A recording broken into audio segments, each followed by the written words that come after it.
Boris Johnson n'a pas fait son remaniement à moitié. Une grande partie du gouvernement est renouvelée par des partisans du Brexit dur. Il y a les visages qu'on connaît déjà, comme celui de Sajid Javid, ministre de l'Intérieur de Theresa May. Il prend le portefeuille des Finances, un poste stratégique dans le contexte du Brexit.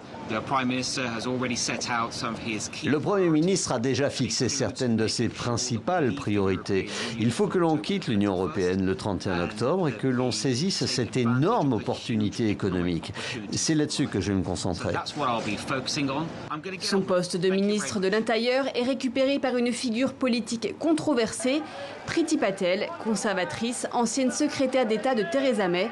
Elle avait été forcée à la démission après avoir discuté avec des hauts responsables israéliens sans en avertir la Première ministre.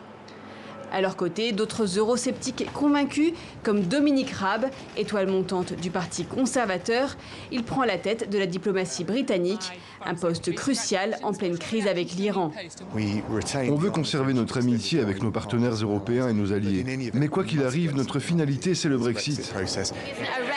Le nouveau Premier ministre britannique promet une sortie de l'Union d'ici le 31 octobre dans son discours d'investiture. Devant la Chambre des communes, il réaffirme préférer une sortie avec un accord. Il appelle Bruxelles à rouvrir les discussions pour négocier un texte alternatif, qualifiant l'existant d'inacceptable. Il demande aussi au gouvernement de se préparer à un no deal.